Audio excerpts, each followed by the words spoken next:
సత్యసాయి మంచినీటి పథకం workers union ఉమ్మడి పశ్చిమ గోదావరి జిల్లా మరియు అనంతపురం జిల్లాలో శ్రీ భగవాన్ సత్యసాయి బాబా గారు ప్రజల దాహార్తి తీర్చడానికి మరి గిరిజన మెట్ట ప్రాంత ప్రజలకు మంచి నీరు అందించాలనే సదుద్దేశంతో ఈ యొక్క సిపిడబ్ల్యూఎస్ సత్యసాయి స్కీములు ఏర్పాటు చేయడం జరిగింది 2005లోని. అప్పటి నుంచి ఇప్పటి వరకు కూడా క్రమంగా ఈ కార్యక్రమాలు ఈ యొక్క స్కీమ్ రన్నింగ్ జరుగుతూనే ఉంది. కాకపోతే వచ్చిన సమస్య ఏమిటి అంటే గతంలో ఈ యొక్క స్కీములన్నిటిని కూడా ఎల్ఎన్టీ వారికి అప్పగించడం జరిగింది. ఎల్ఎన్టీ వారు ఉన్నప్పుడు లిమిటెడ్ కంపెనీ కాబట్టి వాళ్ళకి బిల్లు అయినా అవ్వకపోయినా కార్మికులకి ప్రతి నెల కూడా సక్రమంలోనే జీతాలు ఇవ్వటం జరిగింది. క్రమేపీ వాళ్ళకి బిల్లు ఆగడంతో ఇంకా మేము చేయలేకపోతున్నామని చెప్పి ఈ యొక్క స్కీమ్ని వదిలి వెళ్ళడం జరిగింది. తర్వాత 18 నెలలు 14 నెలలు ఈ స్కీమ్ మూతబడి మరలా ఈ యొక్క స్కీమ్ని మళ్ళీ పునరుద్ధరించడానికి తోడ్పడినటువంటి మన శ్రీ నారా లోకేష్ గారి యువగలం పాదయాత్రలోని వారిని దేవరపల్లిలో కలవడం జరిగింది. అయితే ఆయన బలమైన హామీ ఇచ్చారు మాకు. మన ప్రభుత్వం రాగానే ఈ యొక్క సత్యసాయి ఈ వాటర్ స్కీమ్ని దత్తకి తీసుకొని ఈ యొక్క స్కీమ్ని సక్రమంగా నడిపిద్దామని యువగలంలో శ్రీ నారా లోకేష్ గారు మాకు అందరికీ కూడా హామీ ఇవ్వడం జరిగింది. హామీ ఇచ్చిన తర్వాత అనేక అధికారుల్ని అనేక లీడర్లను తిరిగి మేము కలవడం జరిగింది. ఆ క్రమంలో మరలా ఈ యొక్క స్కీమ్ని పునరుద్ధరణ చేసి అప్పటి నుంచి రన్ చేస్తున్నారు. అయితే ఈ స్కీమ్ను డిపార్ట్మెంట్ వారు థర్డ్ పార్టీకి అప్పచెప్పి మరి థర్డ్ పార్టీ నుంచి మాకు శాలరీస్ ఇచ్చేలాగా ఈ యొక్క స్కీమ్ని అప్పగించడం జరిగింది. అయితే ఈ యొక్క కాంట్రాక్టులు చిన్న కాంట్రాక్టులు కాబట్టి వాళ్ళకి బిల్లు వస్తేనే కానీ మేము జీతాలు ఇవ్వలేమనే పరిస్థితి ఏర్పడడం జరిగింది.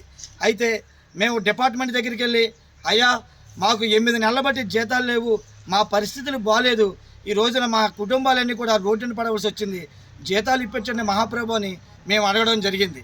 అయితే డిపార్ట్మెంట్ వారు మా చేతుల్లో ఏమీ లేదు, పైనుంచి ఫండ్ వస్తే మేము ఇవ్వడానికి రెడీగా ఉన్నాము అని చెప్పడం జరిగింది. అలాగే కాంట్రాక్ట్ గారి దగ్గరికి వెళ్ళి అయ్యా మాకు జీతాలు ఇవ్వండి, ఇన్నాళ్ళ బట్టి మేము చేస్తున్నాం కదా, మాకు జీతాలు లేకపోతే మా పరిస్థితి ఏంటి, ఈ రోజున మా 153 కుటుంబాలు రోడ్డు మీద పడిపోయే పరిస్థితులకు ఏర్పడింది, కనీసం మాకు జీతాలు ఇప్పించండి ప్రభు అని కాంట్రాక్ట్ వారిని అడిగితే మా చేతుల్లో ఏమీ లేదు, పైనుంచి ఫండ్ రిలీజ్ అయితే మేము ఇవ్వడానికి రెడీగా ఉన్నాం అని చెప్పడం జరిగింది. అలాగే ప్రతి ఒక్క ఉన్న మన శాసనసభ్యులు అనేటువంటి నాయకులందరూ కూడా కలిసి వాళ్ళకి వినతి పత్రం అందించి అయ్యా మాకు జీతాలు ఇప్పించండి మహాప్రభు అని మేము అడగడం జరిగింది. అయితే వారు కూడా వారితో మేము మాట్లాడి ఆ బిల్లు చేపిస్తామని చెప్పడం జరిగింది.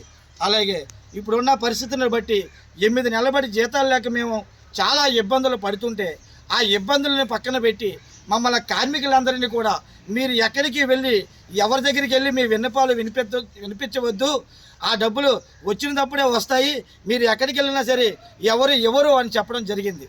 అలాగే అన్న మాటల ప్రకారం కాంట్రాక్ట్ గారు ఇదేంటి మీరు మమ్మల్ని ఇలాగ అంటున్నారని అడిగితే ఇదిగో మీరు ఎక్కడికి వెళ్ళినా సరే మీకు ఇబ్బందులు గురవుతాయి అని చెప్పేసి ఆ రోజు నుంచి మేము ఏలూరు కలెక్టరేట్ గారి దగ్గరికి వెళ్ళి అయ్యా స్పందన కార్యక్రమంలో మా యొక్క జీతాలు ఇప్పించండి మహాప్రభు అని చెప్పి మేము వినిపించడం జరిగింది. ఈ తదుపరి కార్యక్రమంలో ఎమ్మెల్యే డిపార్ట్మెంట్ వారిని పిలిచి వీళ్ళకి జీతాలు ఇప్పించండి అని అడగడం జరిగింది. ఈఈ గారు అయితే మేము మాట్లాడుతాం మేడం గారు అని చెప్పేసి వాళ్ళు చెప్పడం జరిగింది.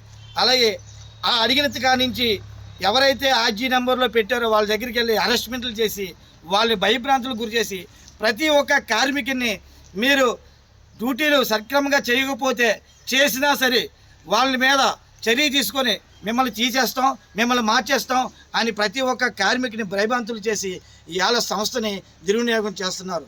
ప్రజలకి ఇంకా మంచి నీరు అందించి ఇంకా అనేక గ్రామాలకి వచ్చే యాసవిలో దాహర్తి తీర్చాలని కార్మికులందరూ కూడా నడుం కట్టుకొని 8 నెలల బట్టి జీతాలు లేకపోయినా ఈ రోజుకు కూడా మేము ఎవరికి ఇబ్బంది పడినా సరే మేము ఇబ్బందులు పడ్డాం కానీ ప్రజలకు ఇబ్బంది పడకుండా ఉండాలని మేము ఈరోజు కూడా ఇన్ని నెలల జీతాలు లేకపోయినా డ్యూటీలు చేస్తూనే ఉన్నాం.